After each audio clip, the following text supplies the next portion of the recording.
Match வேற ஆரம்பிக்க போறாங்க, சீக்கிரம் போணும்.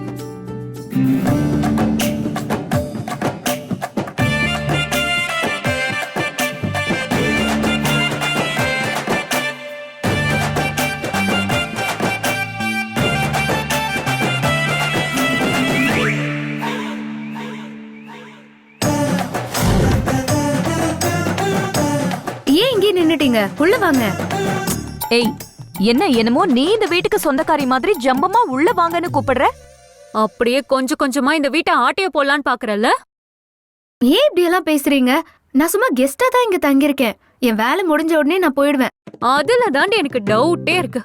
உன்னை ஸ்டேஷனுக்கு கூட்டிட்டு போய் இன்வெஸ்டிகேஷன் பண்ணா எல்லா உண்மையும் வந்துரும். நான் என்ன தப்பு பண்ணேன்? நீ யாரு, எந்த ஊரு, எங்க இருந்து வந்திருக்க, எதுக்காக வந்திருக்கன்னு எல்லா டீடைல்ஸும் எனக்கு வேணும். ராகினி, நீ ரொம்ப போலீஸ்காரியா இருக்க. எல்லாத்தையும் சந்தேகப்படாத. நீ நடந்துக்கிறதெல்லாம் பார்த்தா எப்படி சந்தேகப்படாம இருக்க முடியும்? அதானே, கோயில ஆராய்ச்சி பண்ண வந்தா கோயில்ல மட்டும்தான் இருக்கணும். நீ எங்க குடும்பத்துல சுத்தி சுத்தி வர. முதல்ல கோவில சுத்தன, அப்புறம் எங்க குடும்பத்தை சுத்தி வந்த, இப்ப எங்க அண்ணனை சுத்தி சுத்தி வந்துட்டு இருக்க. உண்மையை சொல்லு, உனக்கு கதிர புடிச்சிருக்கு, அவனை கல்யாணம் பண்ணிக்கணும்னு ஆசைப்படுற, அதுக்காக என்னென்னமோ திட்டம் போடுற, அதானே?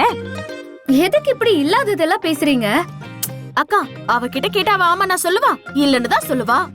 இவளுக்கு கதிர் மேல ஒரு இது இருக்குக்கா. ஏய், எதுவும் இல்ல. ஏன் இப்படி தப்பா பேசுறீங்க? நானும் கதிரும் நல்ல ஃப்ரெண்ட்ஸ், அவ்வளவுதான். ஓ, இந்த கதையெல்லாம் எங்க கிட்ட விடாத. யாராவது ஃப்ரெண்டு கூட நைட் ஃபுல்லா டிராவல் பண்ணி வெளியூர்ல போய் தங்கிட்டு வருவாங்களா? ஐயோ, அது உனக்கு மாப்பிள்ளை பாக்குறதுக்காக போயிருந்தோம். இவளுக்கு மாப்பிள்ள பாக்க நீ யாரு? உனக்கும் எங்களுக்கும் என்ன சம்பந்தம்?